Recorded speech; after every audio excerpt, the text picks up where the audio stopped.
What's going on, guys? So today I'm actually going to be taking off my Acerbis Supermoto fender. I've taken this bike off-road quite a few times now, and I had kind of anticipated this and mentioned it when I put the high fender kit on, but obviously this fender does not really provide much protection for the radiator. Now I do have the stock plastic radiator guard on here as well as the RNG interior radiator guard. So nothing big is gonna get through. However, eventually this is probably gonna end up pretty caked. And if you guys have watched my channel for a while, you know that I hardly ever wash my bikes. So I don't wanna have to specifically get the hose out just to spray this off to make sure that's clean. So what I'm gonna do is pull this fender back off and try to get the original fender that I bought to work.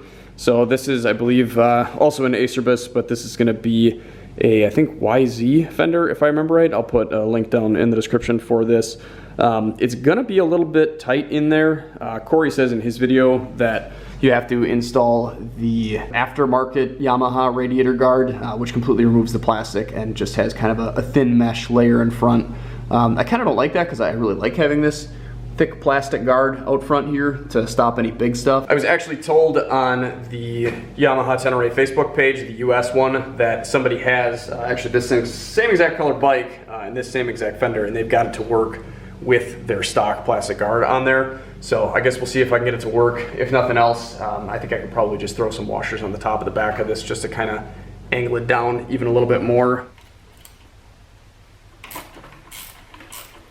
Now obviously by putting this larger fender on here and blocking the radiator from mud, I'm also going to be kind of blocking the radiator from a bit of airflow.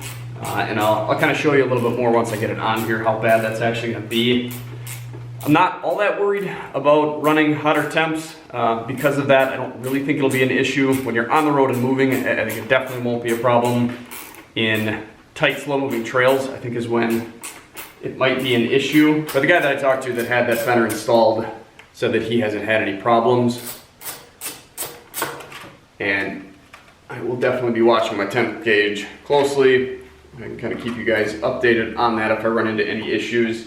And if I do, then all I'll have to do is just stick this back on here. So next, I'm gonna have to drill some holes. And luckily I saved my template that comes with the high fender kit, so I'm just gonna have to slap this back on here and go just about as far back as I can. All right, so that worked a heck of a lot better. Definitely much cleaner holes. I think I've got everything lined up pretty darn nice there. I did end up using a really small drill bit. I think I used a 3/32, and then I jumped to a 5/32, then a 7/32. Didn't really mean to do it in all 30 seconds. But then finally I landed on a 1/4 inch hole, and that's what I've got in here, and it looks like the bolts will fit right in here real nice. The first time I tried it, I think I started with 1/4 inch, and then that just walked all over the place on me. So use a scratch awl, make a pretty good hole in here, and then kind of ream that out a little bit as best you can with the awl so you got a good place to start. Then start with a small drill bit and then work your way up, and you should end up with some nice holes like that. So I think the next thing to do is to fit it up to the bike and see if it's going to work as is, or if I'm going to need some washers on the top of these. I did get them pretty much as far back as I think you could go. Any more than that I think probably wouldn't have been a good idea, and the inside of this is pretty conducive to that. Actually, this looks like you got plenty of meat in there, so that's kind of nice. The other fender wasn't that way, so I guess we'll see what it did for me. So I will be putting the Loctite back on these, but for now I think I'm just gonna throw this on here and do kind of a dry fit just to make sure that it is actually gonna work without rubbing. Huh. Well, I didn't see that coming. I guess maybe I should have though. So I've got the Cyclops LED bracket on here, and I don't know if I can quite show it on camera or not. I don't know, I can't pick that up, but basically it's running into the bracket right here. That other fender must have been smaller, and you can actually see the threads of the bolt in there. So that's not going to be so great. I guess I could probably throw some spacers under there, but I suppose I will. I'll get some more bolts in this, and then see how bad the back's going to be here before I start throwing washers in. All right, so while I'm not a huge fan of having this fender dropped a little ways, it seems like this might actually help me out a bit. So I think what I'm going to end up doing is just sticking some thick washers up front here, and then also sticking some up in the back there, because as you can see here, I've got plenty of room between this fender and the radiator guard. So not only is that good from a clearance standpoint, but I feel like that'll be a little bit easier for air to kind of sneak in there. The other thing that I've kind of got going for me as far as the airflow and what makes me a little bit less nervous is that all of these fins are sort of angled. So it's meant to kind of hook the air in from the outside here. So I don't really think it's gonna be that big of a deal. Obviously knocking a little bit of airflow, but we'll just have to watch the temperature gauge, I guess. I definitely like how this looks better. It's a bit of a shock compared to the other little bitty fender there. So I think that's kind of messing with me a little bit, but I definitely think that I like how this looks a lot better. Again, maybe a bit of a shock for you guys too, to have the little tiny fender up front at first and then this giant honker sticking off of the front of this now. But I personally think that it just kind of fits the bike a little bit better. Corey kind of seems to think the other way. He likes the smaller fenders, but I guess I'm used to my big old KLR fender, I guess, and this just kind of looks a little bit more at home on the bike than the other one did. So, like I said, I'm just gonna go grab some washers, kind of figure out what I can do to make that fit in there, and I think I might have to drill my holes out a little bit bigger in the back here. I can get the front ones in no problem, but these back ones for some reason just don't want to thread in, so I must be just kind of a hair off. Well, there she is, all fastened down.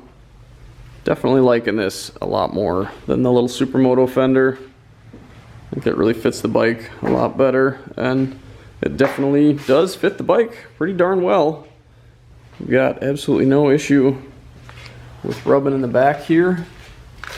I mean, there is like almost a whole finger's worth of clearance there. So I did end up with 2 washers in the front here, and I've got really no interference there. It just barely kind of touches, but it's not smashed up against there. So I've got 2 in the front, and then I actually stuck 3 in the back there. So I guess all that's left now is to go out and get a little bit of dirt on it and test it out.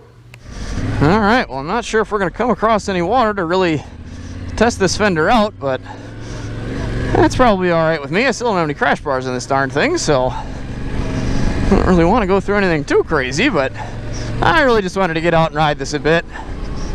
Using the fender test is just kind of an excuse to get out here and enjoy the woods, and oh boy am I. It is it's like a chilly night. It's 52 degrees.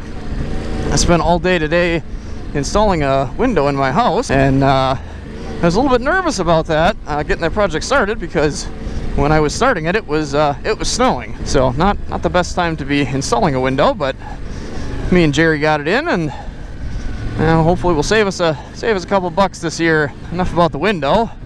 I'm definitely happy with this fender. I've actually been through kind of some puddles on the gravel that I had to take to get here, and I really haven't been paying that close attention, but it seems like it's definitely doing a better job anyway. Not having as much water flying up over the hood, so that's definitely a good thing. And I think this will make me feel a lot better as far as the radiator goes too. I haven't run into any issues as far as getting too warm. It's 52 degrees out. What is the engine temp? 217. I guess that's kind of warm, but I think that's just because we're moving slow. And I probably should have cleaned the dirt out of it too. I guess I didn't really think of that. Oops. Oh well, it was a little cold to get the hose out. Yeah, it was 174, I think, on the road, which is plenty cool. I think now we might be running into some mud. This is probably territory that I should not be trekking with a weak foot. Yeah, you can't see it, but that is super muck, I think.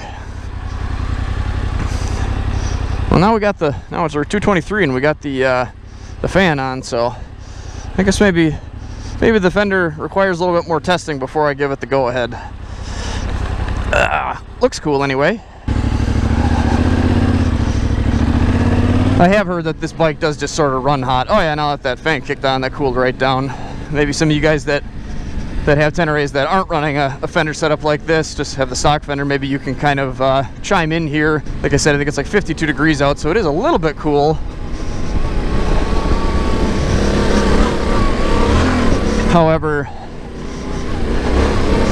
don't think that really matters all that much, even when it is warm out. I don't think the air temperature usually affects it too much unless it's 100 degrees out. And I guess I don't know what order this is going to go out in. Hopefully you guys have seen the Cyclops LED video already, but boy, are those nice to have on here. This light is plenty bright on its own, of course, or the stock headlight, but it is nice having the aimable light on the forks, and all that extra fill really makes you feel a lot more confident at night, which isn't necessarily a good thing. You should still be going slow at night, but like my auxiliary lights, for sure, I had to get those on here. I actually lost one. Woo! Those leaves are slippery on the KLR, and felt like I was blind all of a sudden when I didn't have that. So you definitely get accustomed to them. And now we're heating up again. Let me know down in the comments, what is your temper on that? I might have to switch back to my other fender if that's gonna be a problem, but hopefully it's not. Thanks for watching, guys. Take care, stay safe, and stay swanky.